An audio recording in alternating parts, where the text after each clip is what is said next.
Muy buenas noches, amados hermanos. Que Dios les bendiga a cada uno de ustedes. Qué lindo fue escuchar. Yo le digo al pastor, está cantando el grupo Sana, ¿no? Yo le digo, el grupo Sana está cantando. Y él me dice, no es el grupo Sana, es el grupo de la iglesia.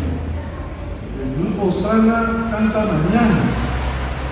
Pero qué bonito está cantando este grupo, dije yo. Son hermanos del grupo de varones, ¿no? Y claro, presidido por nuestro hermano Oscar, querido verles cantar, escucharles cantar. Precioso. Muy bien, mis amados hermanos, hemos hecho un viajecito un poquito largo, casi me mareé un poquito con mi hermano.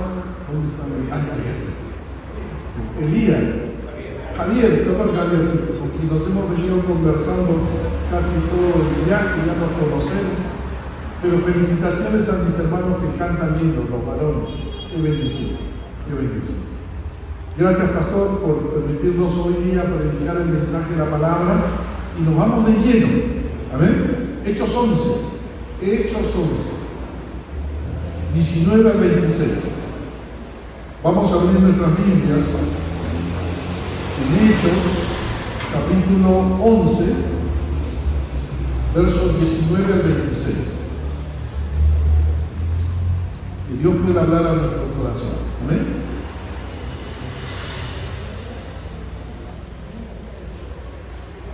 Hechos 11, 19 al 26. Dice así la palabra del Señor, si ustedes tienen allí sus Biblias abiertas.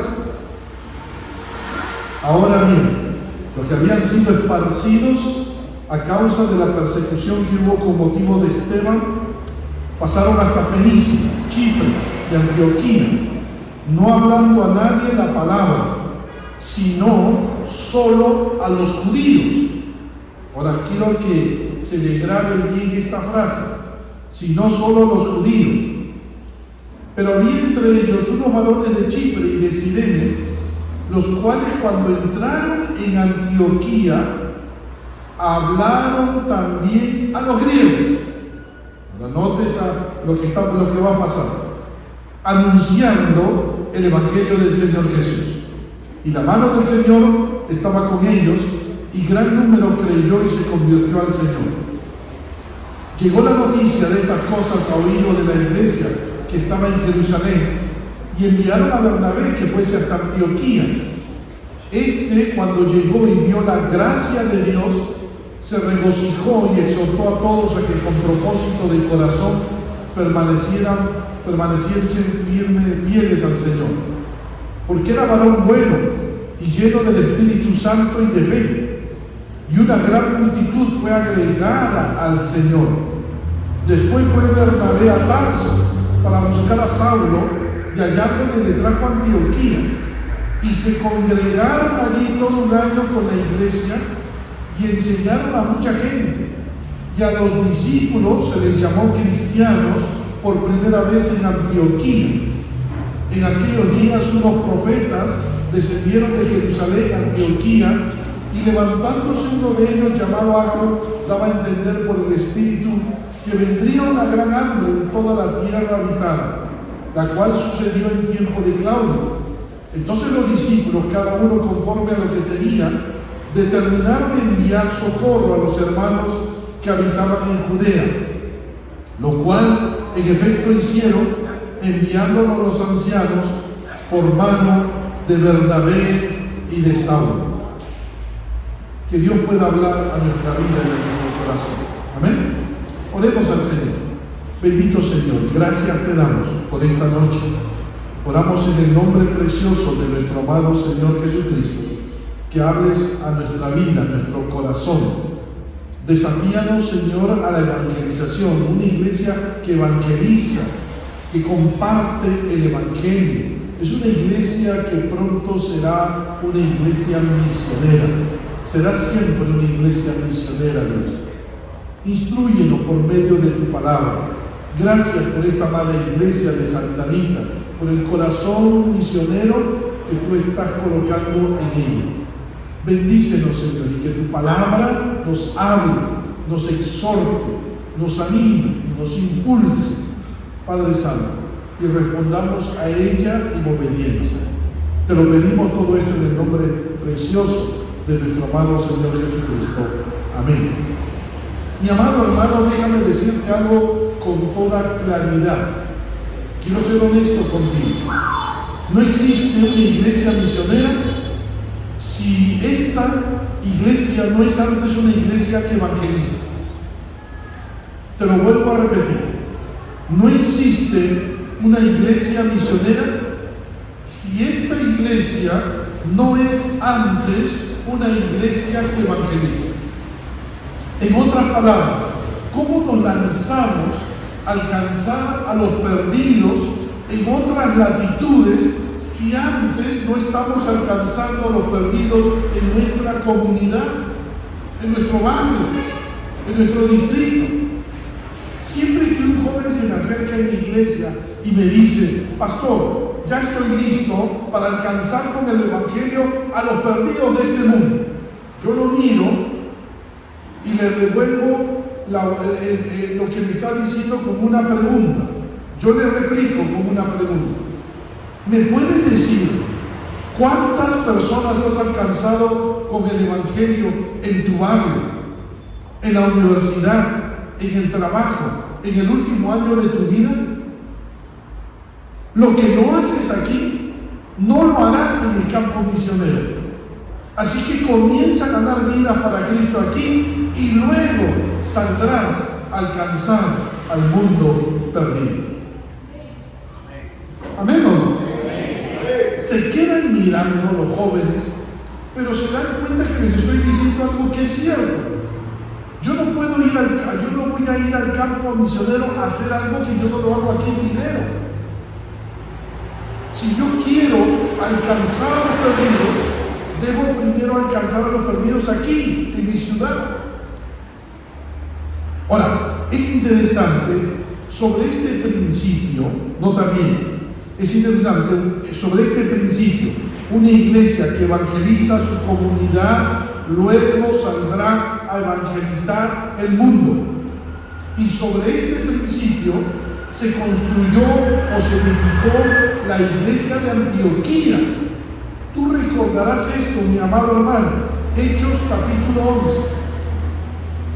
Nota bien, llegar al capítulo 11 del libro de Hechos de los Apóstoles es llegar al momento histórico en que el evangelio llega a los gentiles, es decir, a los no judíos. Y de esa manera, este momento histórico se va a convertir en el punto de partida para que el evangelio llegue a todas las naciones.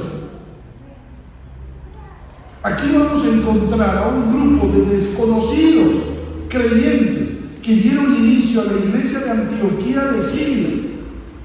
No se sabe sus nombres, no se sabe su condición, pero lo que sí sabemos de ellos es que eran de Chipre y de Cirene y que tomaron la decisión.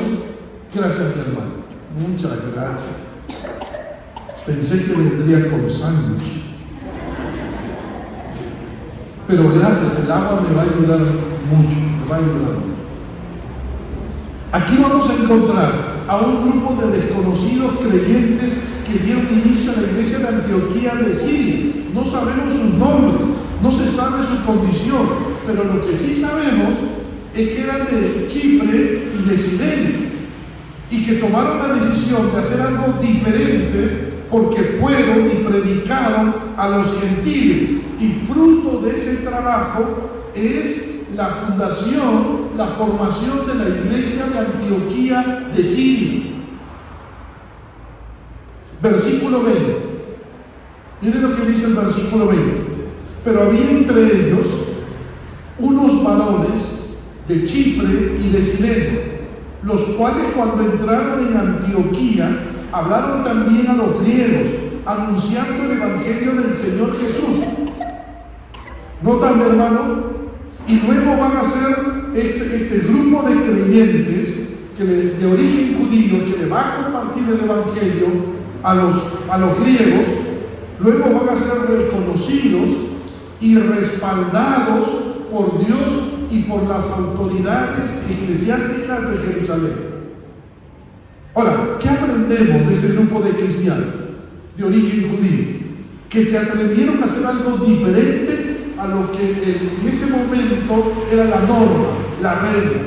Pero ellos dijeron, vamos a dejar la norma, la regla a un costado y vamos a hacer la diferencia.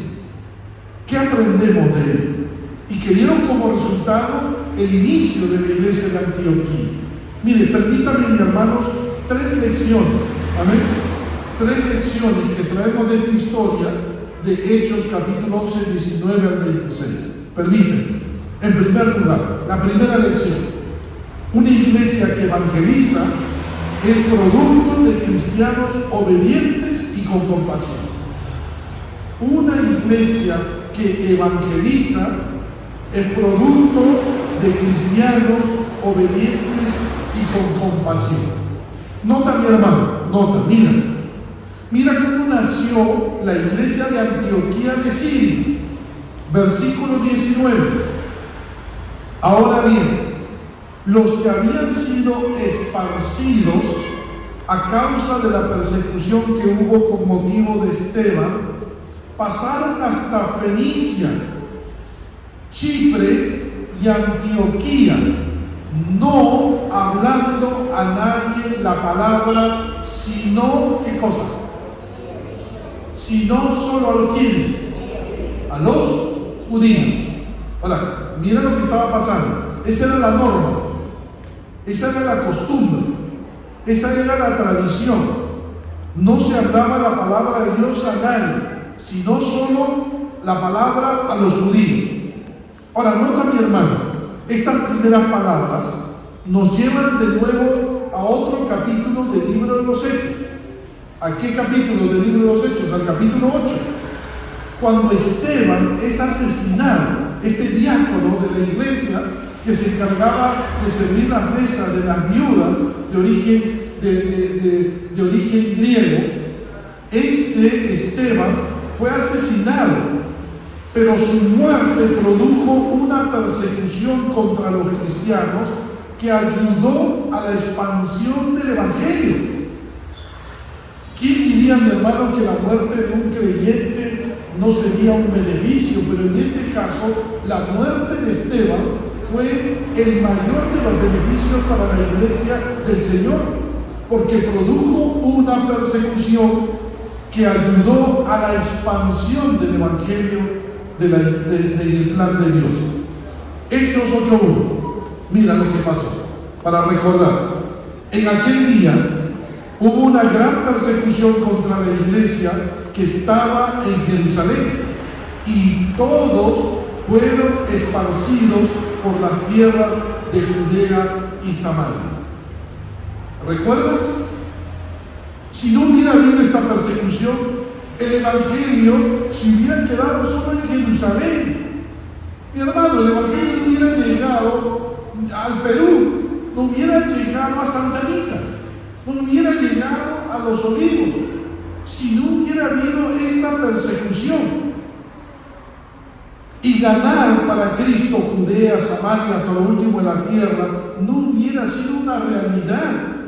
Pero los creyentes esparcidos no solo llegaron a Judea y Samaria, sino también se dirigieron con el mensaje a Fenicia, Chipre y Antioquía. Mira el mapa, la isla de Chipre, Fenicia, Antioquía. Antioquía está al norte de Palestina, en la parte sur de Siria, lo que hoy en día también es Siria. Pero había un problema, mi hermano, escúchame, había un problema. ¿Cuál es el problema que había? Solo le predicaban el evangelio ¿a quién? ¿A quién? A los judíos. ¿Por qué? La pregunta es ¿por qué?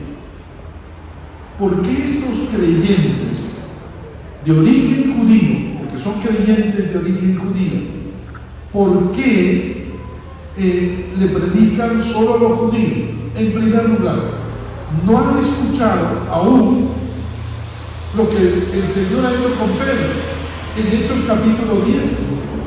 cuando Dios le muestra a Pedro que el Evangelio no es solo para los judíos, es también para los gentiles. Hechos capítulo 10, cuando Pedro va y evangeliza al centurión Cornelio y a toda su familia y amigos.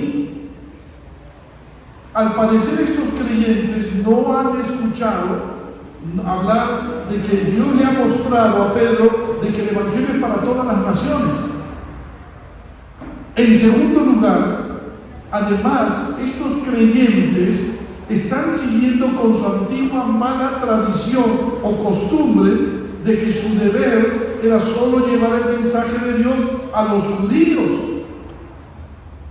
Aun cuando el Señor Jesús les mandó que vayan ¿a dónde? A todas las naciones. Mateo 28, 19. Pero ellos siguen con su antigua tradición, con su antigua costumbre que viene desde el Antiguo Testamento. Lamentablemente el pueblo de Israel había malinterpretado el hecho de que Dios haya hecho de ellos un pueblo especial, el hecho de que Dios los haya escogido como su pueblo. Los judíos, los israelitas creían de que la elección de Dios, de ellos, para que sean su pueblo, eso implicaba solo un privilegio. Para ellos solamente veían esa elección como un privilegio. Pero no se dieron cuenta que realmente implicaba también una gran responsabilidad. ¿Cuál responsabilidad? Llevar el mensaje a todas las naciones. Ellos lo vieron como un privilegio. ¡Ah, qué lindo! Somos pueblo de Dios. Y por lo tanto, qué lindo que los judíos solamente seamos pueblo de Dios, los gentiles no. Y lamentablemente esa fue la costumbre del Antiguo Testamento, y aún al parecer algunos creyentes cristianos de origen judío seguían manteniendo esa costumbre. Pero, ¿me están siguiendo? ¿Me están siguiendo? ¿Amén? Pero, aquí viene el pero. Aquí viene el quiebre. Aquí. Pero es aquí que aparece un grupo de desconocidos cristianos de origen judío, un grupo de estos cristianos que decide hacer la diferencia cumpliendo la gran comisión, llevando el Evangelio a todas las naciones. ¿Qué hicieron? Versículo 20. Mira, lee conmigo el versículo 20. Pero había entre ellos unos varones de Chipre y de Cirene, los cuales cuando entraron en Antioquía, ¿qué pasó?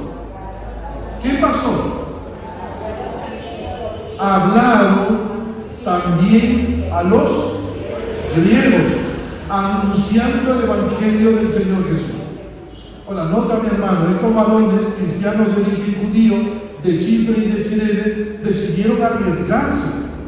Tomaron la decisión de llevar también el Evangelio a un grupo de gentiles griegos cuando entraron en la ciudad de Antioquía. No sabemos sus nombres. No conocemos su profesión. No sabemos si eran intelectuales. No sabemos si eran indoctos. Lo que sí sabemos es que eran de Chipre y de Cirene. Cirene era del norte de África, lo que hoy en día es Libia, el país de Libia. Pero hicieron algo diferente a lo que todo el mundo cristiano hacía de aquel entonces. Los cristianos de origen judío, ¿no?, seguían con su mala tradición de llevar el Evangelio solo a los judíos. Pero estos creyentes decidieron llevar el Evangelio a los gentiles, a todas las naciones. ¿Qué nos motivó? ¿Qué nos motivó a obrar de esta manera diferente? ¿Qué nos motivó a llevar el Evangelio a los griegos, a los gentiles de la ciudad de Antioquía? El texto bíblico no nos lo dice, pero yo creo, mis hermanos, que hay dos razones fundamentales. Yo creo, y se los voy a fundamentar. En primer lugar, ellos tenían un gran deseo de obedecer la gran comisión. Pero en segundo lugar, la compasión por la gente. Y permíteme explicarte por qué creo que eso nos motivó a llevar el Evangelio a Antioquía. Mira, mientras estuvieron en Jerusalén, mientras que estos cristianos de origen judío estuvieran en Jerusalén, ¿no es cierto?, no tuvieron la necesidad de cumplir la gran comisión, no tenían. ¿Por qué? Porque la iglesia de Jerusalén había crecido a más de 3.000 personas y todos estaban juntos, lindos, cantando al Señor, compartían la Santa Cena, compartían de sus bienes. Entonces ellos nunca se vieron en la necesidad de llevar el Evangelio a otras personas porque se sentían cómodos entre ellos. Ojo, pero la persecución por la muerte de Esteban los despertó a la misión. Por eso dice Lucas en Hechos capítulo 8, versículo 4, mira lo que dice Lucas: pero los que fueron esparcidos, o sea, por causa de la persecución a la muerte de Esteban, iban por todas partes anunciando el Evangelio. Anunciar el Evangelio se convirtió en su prioridad. Pero estos cristianos tuvieron una visión mucho más grande. Mira, mi hermano, ¿me sigues? ¿Me estás siguiendo? Perdóneme, pastor, yo siempre digo que se me siguen porque no vaya a ser que se me hayan perdido en el camino. Oscar, tú sabes, ¿no es cierto? Los maestros, ¿qué hacemos siempre? Hacemos una pausa para ver si nos están siguiendo. Ahí está Oscar. Eso lo conocemos con Oscar muchos años. ¿Amén? ¿Me están siguiendo? ¿Está todo bien? ¿Dónde está Javier? Ya se me fue Javier. Se me ha fugado Javier. Mi chofer se me ha... Ahora, noten bien. Ahora, ¿por qué estos creyentes tenían una gran misión? Porque Antioquía no era cualquier ciudad, mi hermano, escúchate. La ciudad de Antioquía no era cualquier ciudad. Era la ciudad más grande del Mediterráneo. Era la tercera ciudad más poblada del Imperio Romano, después de Roma, después de Alejandría. Tenía más de 300.000 habitantes. Entre ellos había aproximadamente 65.000 judíos. Todo el mundo pecador quería estar en Antioquía. ¿Por qué? Porque Antioquía tenía una moral relajada. En Antioquía había una gran cantidad de templos dedicados a la prostitución sagrada. Imagínate, mi hermano, sagrada entre comillas, pero habían templos dedicados a la prostitución. Habría más de 1.000 prostitutas en Antioquía y que estaban en los templos. Imagínate ahí la cantidad de varones pecadores que había en la ciudad de Antioquía.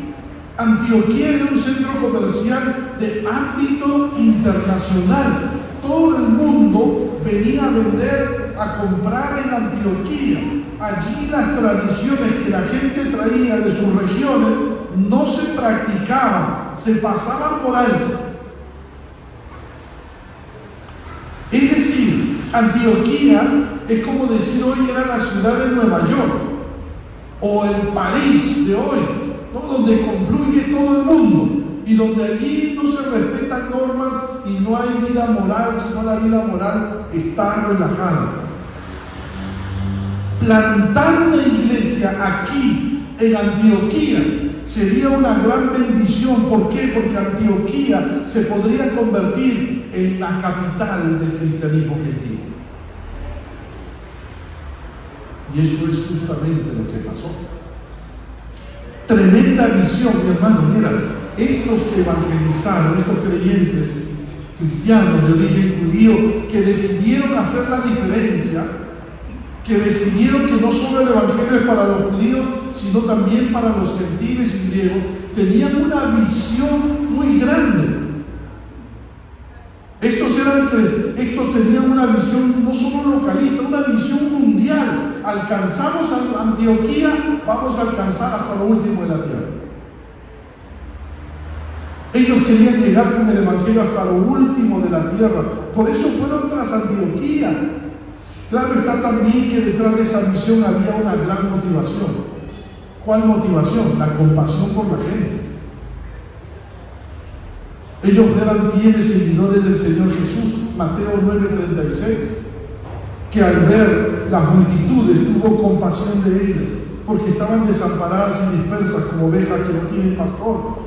Sí, tú puedes ir a una ciudad y mirar, ¡ay, aquí hay bastante gente! Aquí hay que plantar una iglesia. Pero solamente en números, si solamente te mueven los números, eso no es un evangelismo real.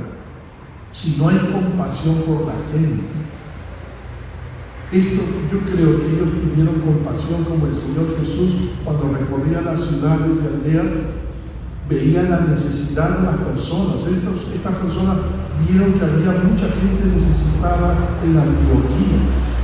Estos cristianos sintieron tremenda tristeza al ver la condición de todos aquellos que vivían en Antioquía, gente perdida en el pecado, gente que va camino a la condenación y el infierno y no lo sabe, gente sin división y propósito, gente sumergida en la filosofía de este mundo.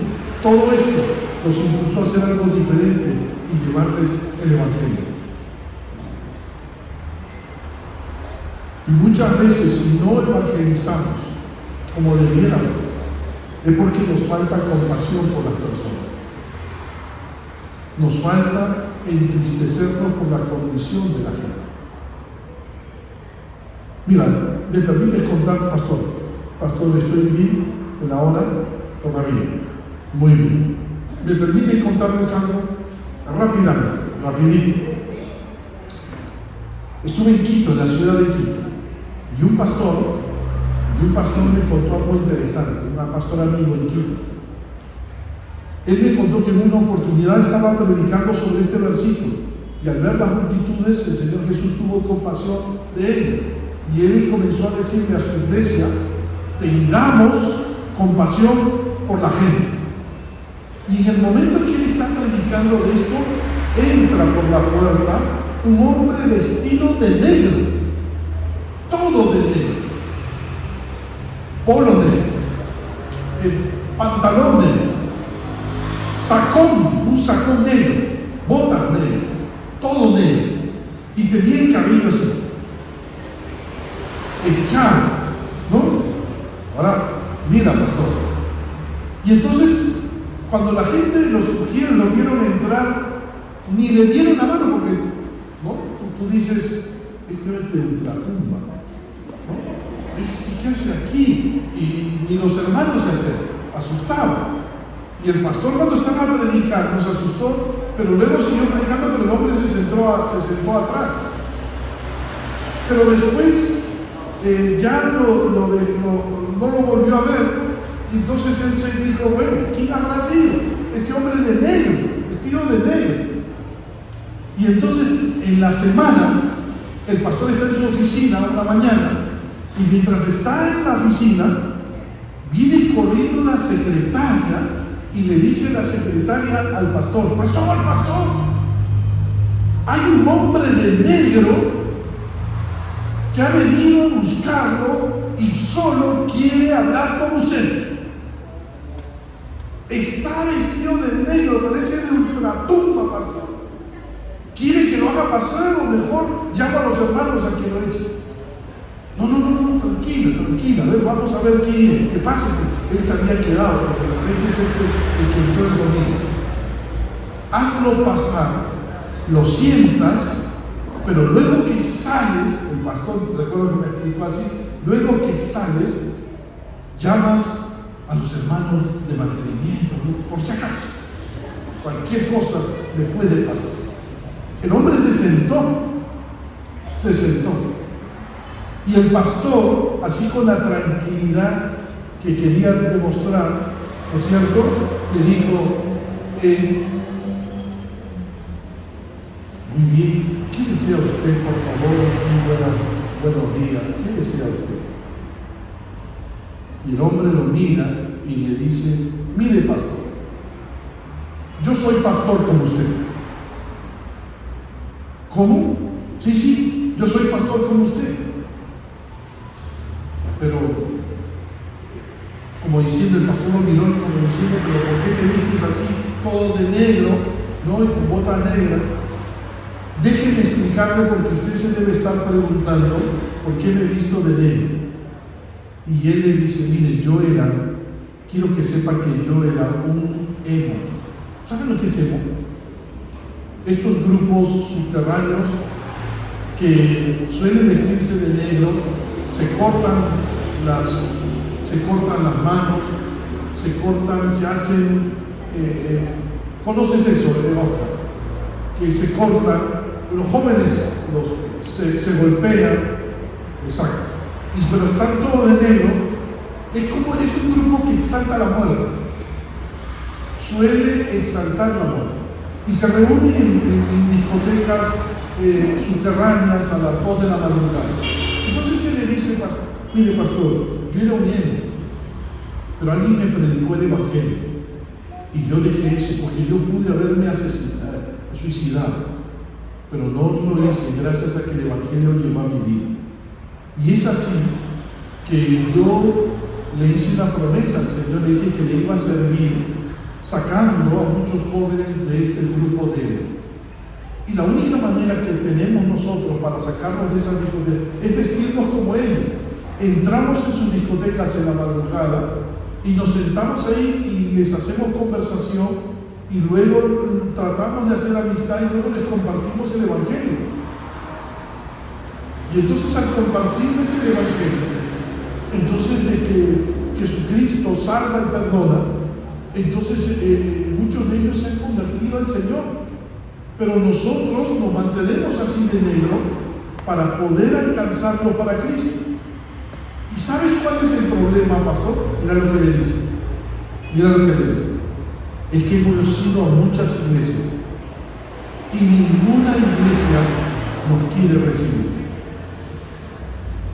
No hay una iglesia que nos quiera recibir, porque tienen miedo, tienen temor, nos asustamos y no entienden que estamos alcanzando vidas para Cristo.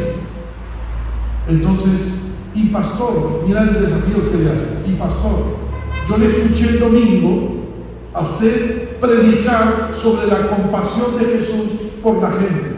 Y quiero saber si usted va a tener compasión por estas personas. El pastor se quedó, me dice, ¿y sabe lo que hizo? Él me cuenta, ¿qué hiciste tú? Al pastor lo asimiló en su equipo. Mira, pastor, lo asimiló en su equipo y le dijo, tú vas a trabajar conmigo y vas a seguir alcanzando esos emos para Cristo. Pero como la gente suele asustarse si ve gente vestida de negro, entonces ellos se reunían y cantaban al Señor, imagínate, todo de negro, por las tardes. Se reunían por las tardes en un horario especial para ellos, pero ellos tenían sus horarios en los cuales salían a predicar Dios. La compasión que debemos tener por mucha gente que para nosotros no es, entre comillas, como nosotros, o de repente nos sentimos, esta persona es una persona medio rara, y no le llevamos el evangelio. Pero hay tanta gente que está esperando que le llevemos el evangelio, la palabra de Dios, con compasión. Amén. Como este grupo. Lo segundo, mi hermano, la segunda, permíteme rapidito, una iglesia que evangeliza tiene la aprobación de Dios y de sus autoridades. Permíteme. Pastor, ¿Dios y las autoridades eclesiales aprobaron este cambio de planes que hicieron estos desconocidos creyentes? Sí. Veamos la aprobación de Dios. Lucas nos dice, versículo 21, y la mano del Señor estaba con ellos y gran número creyó y se convirtió al Señor. No hay mejor aprobación de lo que ellos estaban haciendo, el hecho de que Dios, la mano de Dios estuviera con estos cristianos. Y eso permitió, el hecho de que el Señor estuviera con ellos, permitió que hubieran conversiones reales, conversiones del cielo. Cuando una iglesia, mi hermano, Dios aprueba y bendice con conversiones, y conversiones reales, conversiones del cielo, cuando una iglesia evangeliza, cuando una iglesia hace del evangelismo un estilo de vida.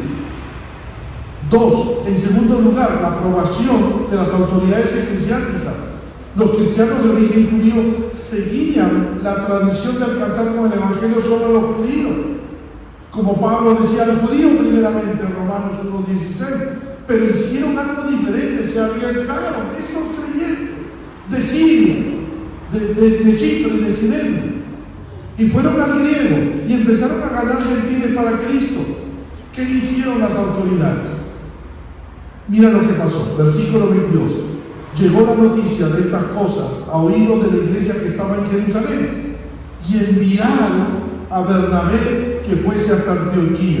Los que llevaron a cabo tan grande avivamiento no tenían ni los pergaminos, ni los títulos, ni la fama para aceptar la validez de lo que estaba pasando. Así que la iglesia de Jerusalén envió un líder reconocido y respetado para que verificara lo que estaba sucediendo. Gracias a Dios enviaron a Bernabé. La pregunta que surge: ¿por qué enviaron a Bernabé? Porque Bernabé era de Chipre, de donde también eran estos cristianos de origen judío. Ahora, ¿qué pasó cuando llegó Bernabé? ¿Bernabé acaso los criticó, los menospreció, porque dijo: ¿cómo se atreven ustedes a hacer algo diferente a lo que se debe hacer? ¿Acaso le dijo eso Bernabé a ellos? No. ¿Acaso Bernabé sintió envidia y trató de menospreciar el trabajo que ellos estaban haciendo? No. Mira lo primero que hizo. Bernabé se alegró al ver cómo Dios los había usado. En primer lugar, Bernabé se alegró al ver cómo Dios los había usado. Versículo 23. Cuando llegó y vio la gracia de Dios en acción, salvando vidas, se regocijó, se alegró. Y hermanos, uno tiene que alegrarse cuando uno ve que Dios utiliza a otras personas para ganar vidas para Cristo. 2, mira, Bernabé animó a todos a seguir siendo fieles al Señor. Versículo 23, y exhortó a todos a que con propósito de corazón permanecieran fieles al Señor. Si las cosas se han hecho bien, debemos animar a los creyentes a seguir siendo fieles al Señor. 3, mira, Bernabé formó un equipo para ayudar al crecimiento de la nueva iglesia. Versículos 25 y 26. Después fue Bernabé a Tarso para buscar a Saulo, y hallándole, le trajo a Antioquía, y se congregaron allí todo un año con la iglesia, y enseñaron a mucha gente. Bernabé se comprometió con la nueva iglesia, y no solo eso, caminó 180 kilómetros hacia la ciudad de Tarso. ¿Para qué? Para traer a Saulo, reclutar a Saulo y colaborar con él en la edificación de la iglesia de Antioquía. Ahora, ¿por qué Bernabé se alegró, animó, ayudó? ¿Dónde está la clave? En el carácter de Bernabé. Versículo 24. Porque era varón bueno y lleno del Espíritu Santo y de fe. Amén. Mis hermanos, cuando nuestro carácter es un carácter santo, lleno del Espíritu Santo, uno se alegra con los logros de los demás. No los envidia. No, uno no se vuelve egoísta. No, uno se alegra. Qué lindo, ellos han ganado gente para Cristo. El carácter santo nos hace reaccionar de manera santa. Y tercero, mi hermano, la última lección, permítanme. ¿Amén? ¿Seguimos acá? Permítanme unos minutos nada más, la última lección. Una iglesia que evangeliza producirá hermosos resultados. Cuando una iglesia hace del evangelismo su estilo de vida, no un ministerio, perdónenme, yo no sé cómo es aquí, perdónenme si cometo un grave error, pastor. Aquí el evangelismo, no hay ministerio de evangelismo. Qué lindo, les felicito, porque el evangelismo no es un ministerio.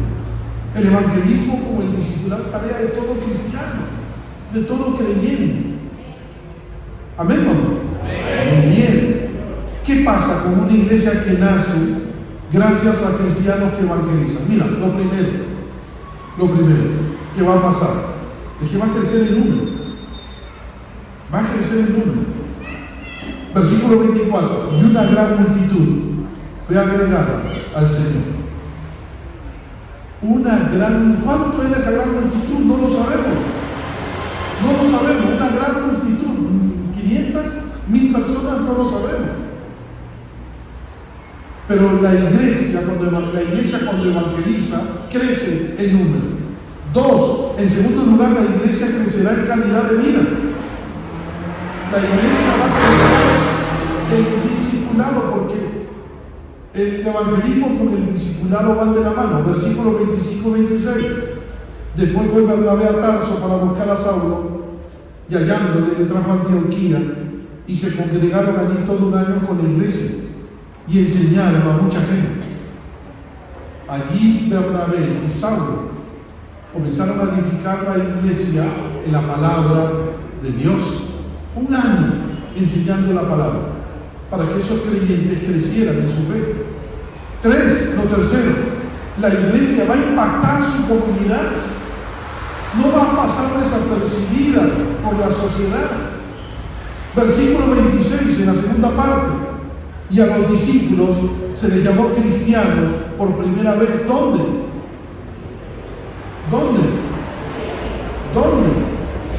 En Antioquía.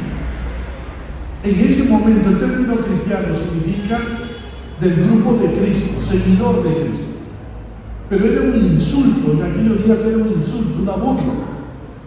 Pero eso, más que una burla, eso significa que la iglesia nunca pasó desapercibida. La iglesia impactó su sociedad. La gente comenzó a darse cuenta que aquí había una iglesia, porque esa iglesia estaba evangelizando, y me imagino que debe haber sacado a muchos varones de esos templos de prostitución. Debe haber sacado a mucha gente cuando esa gente vino a los pies de Cristo. Y entonces dejó, la gente tenía que hacer con la iglesia cristiana de Antioquía.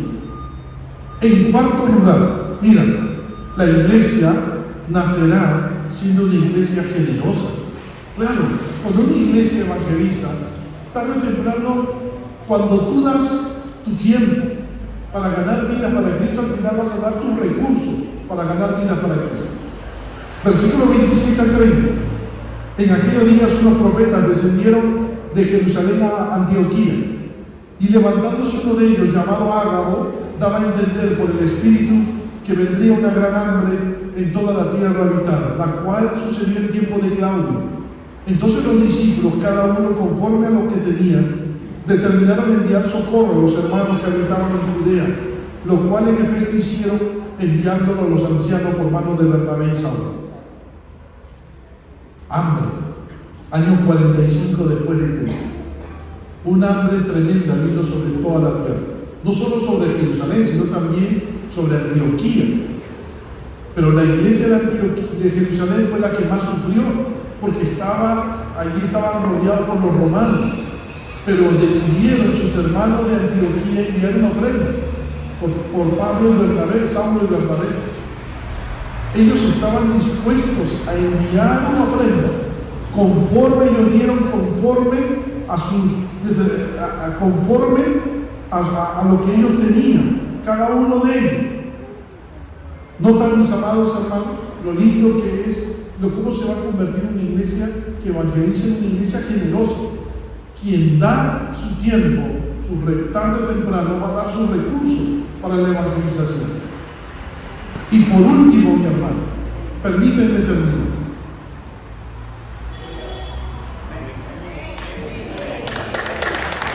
Por último, ¿sabes en qué se va a convertir una iglesia que evangeliza?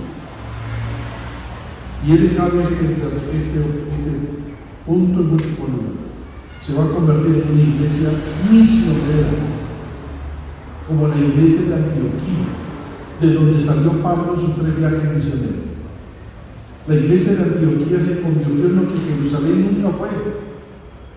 Hechos 13, 1 a 2. Había entonces en la iglesia que estaba en Antioquía profetas y maestros: Bernabé, Simón el que se llamaba Níger, Lucio de Cirene, Manaén, el que se había criado junto a Herodes el tetrarca, y Saulo. Ministrando estos al Señor y ayunando, dijo el Espíritu Santo: apartadme a Bernabé y a Saulo para la obra que los he llamado. Y Pablo y Bernabé fueron enviados por la iglesia de Antioquía a los viajes misioneros. Lo mejor que ellos tenían, aquellos que fueron a Antioquía a enseñarles y a formarles, a ellos el Espíritu Santo retuvo.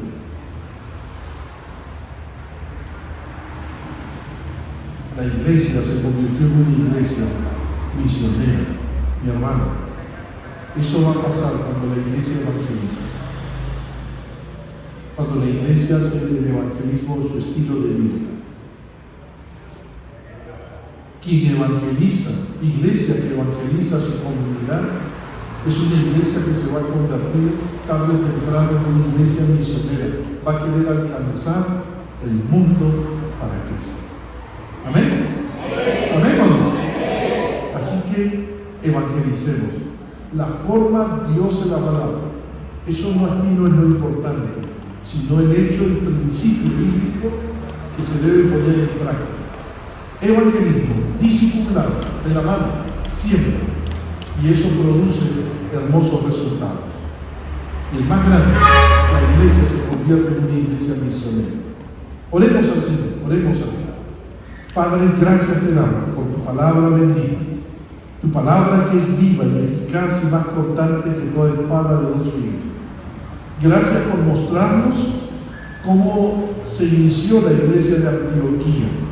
Señor, lamentablemente había la costumbre de solo predicar a los judíos.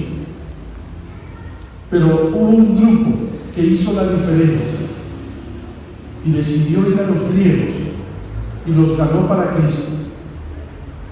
Y Señor, este grupo transformó a todos esos que ganaron para Cristo en una tremenda iglesia, la iglesia de Antioquía de Siria, que luego se convirtió en una iglesia misionera.